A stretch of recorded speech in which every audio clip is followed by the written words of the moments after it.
भारत वर्ष का वर्णन। मुनियों ने कहा, वक्ताओं में श्रेष्ठ सूत जी, इस पृथ्वी पर धर्म, अर्थ, काम एवं मोक्ष प्रदान करने वाली जो उत्तम भूमि एवं श्रेष्ठ तीर्थ हो उसे बतलाइए। लोमहर्षण जी बोले, ब्राह्मणों, पूर्व काल में महर्षियों ने मेरे गुरु व्यास जी से भी यही प्रश्न पूछा था। मैं वही प्रसंग कहता हूं। कुरुक्षेत्र की बात है।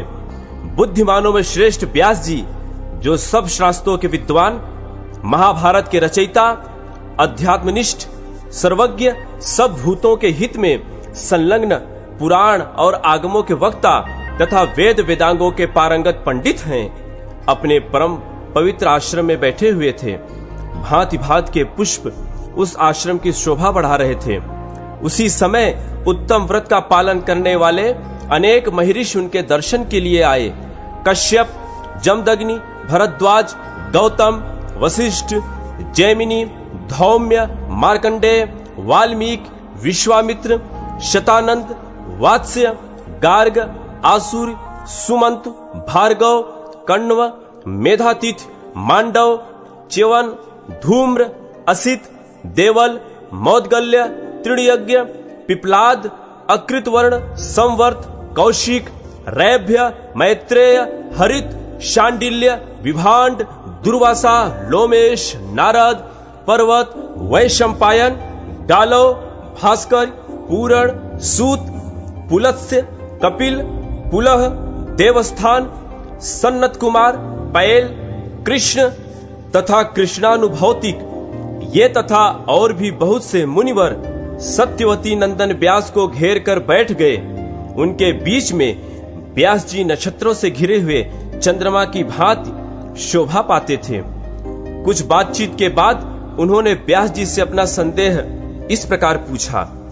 मुनि बोले, मुने, आप वेद, शास्त्र, पुराण, तंत्र शास्त्र, महाभारत, भूत, वर्तमान, भविष्य तथा संपूर्ण वाङ्मय का ज्ञान रखते हैं। यह संसार एक समुद्र के समान है। इसमें दुख ही दुख भरा है। यह कष्टमय एवं निहसार है। इस भयानक भवसागर में राग रूपी ग्राह रहते हैं। यह विष रूपी जल से भरा रहता है। इंद्रियां ही इसमें भंवर हैं। यह क्षुधा, पिपासा आदि सैकड़ों उर्मियों से व्याप्त है। इसे मोह रूपी कीचड़ ने मलिन बना रखा है। लोभ की गहराई के कारण इसके पार जाना अत्यंत कठिन है। हम देखते हैं कि संपूर्ण जगत इसमें डूबकर कोई सहारा न पा सकने के कारण अचेत बहा जा रहा है। अतः आपसे पूछते हैं, इस भयंकर संसार में कौन सा साधन कल्याणकारी है?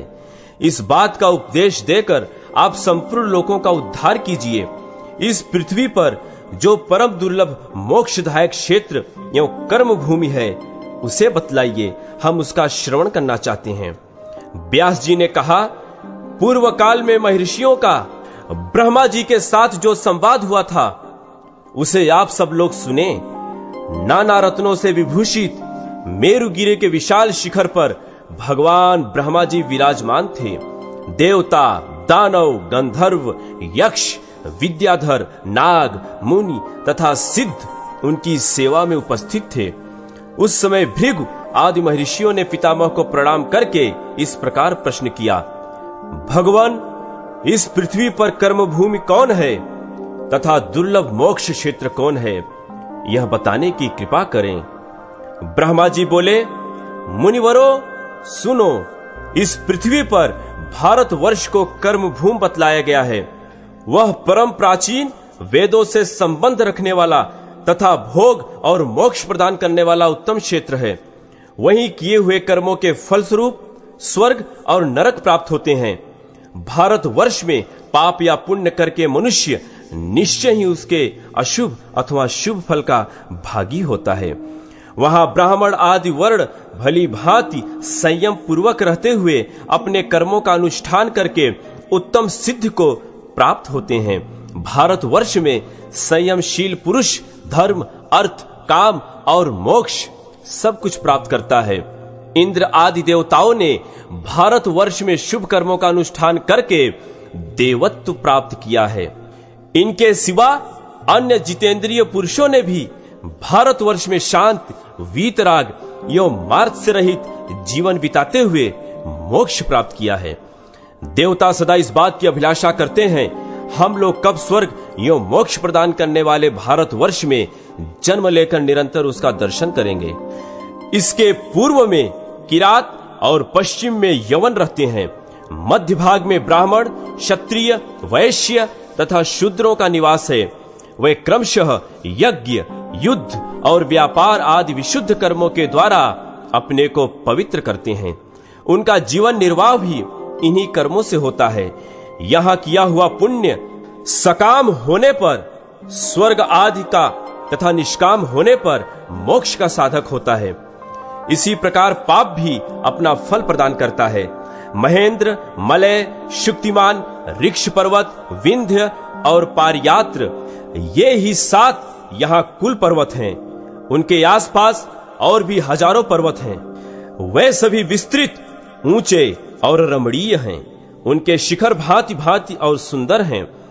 कोलाहल, वैभराज, मंदर, दुर्दुराचल, वातंधय, वैद्युत, मैनाक, सुरस, तुंगप्रस्थ, नागगिरि, गोधन, पांडुराचल, पुष्पगिरि, वैजयंत, रैवत, अर्बुद, ऋषेमुख, गोमंत, कृतशैल, कृताचल, श्री पर्वत, चकोर तथा अन्य अनेक पर्वत ऐसे हैं जिनसे मिले हुए म्लेक्ष आदि जनपद पृथक पृथक बसे हुए हैं।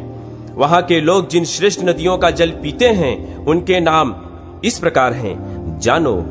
गंगा, सरस्वती, सिंधु, चंद्रभागा, यमुना, शतद्रु, विपाशा, वितस्ता, इरावती, कुहू, धूतपापा, बाहुदा, दृष्टद्युति, देविका, चक्ष, निष्ठिवा, गंडकी तथा कौशिकी ये हिमालय की घाटी से निकली हुई नदियां हैं।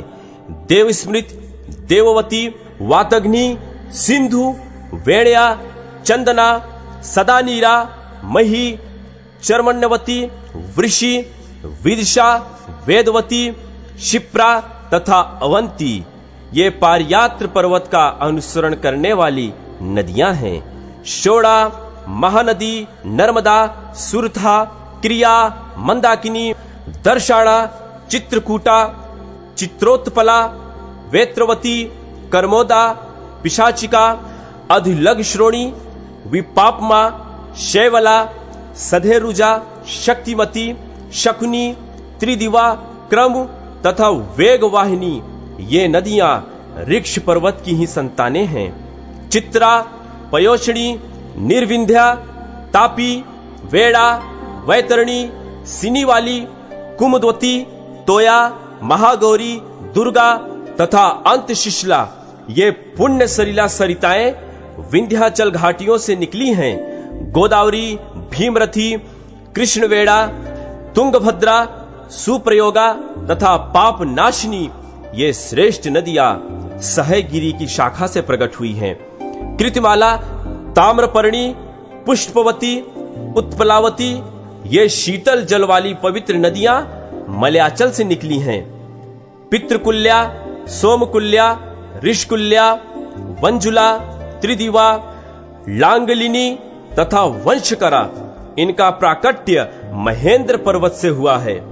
सुविकाला, कुमारी, मनुगा, मंदगामिनी, शया और पलाशिनी ये शुक्तमान पर्वत से निकली हैं। समुद्र में मिलने वाली सभी नदियां पुण्य सलिला, सरस्वती तथा गंगा के समान हैं। सभी इस विश्व की जननियों पाप हारिणी मानी गई हैं। इनके अतिरिक्त भी सहस्त्रों छोटी छोटी नदियां बताई गई हैं, जिनमें से कुछ तो केवल वर्षा काल में बहती हैं और कुछ सदा ही जल से पूर्ण रहती हैं।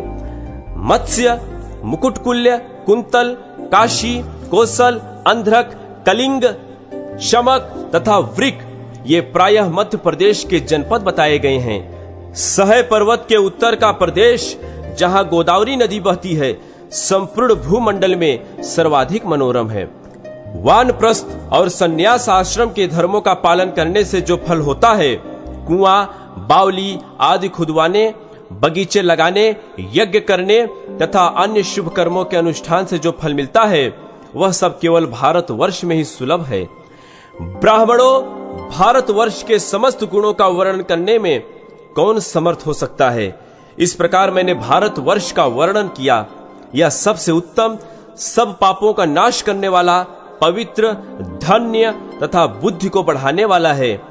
जो सदा अपनी इंद्रियों को वश में रखकर इस प्रसंग का पाठ एवं श्रवण करता है वह सब पापों से मुक्त हो भगवान विष्णु के लोक में जाता है।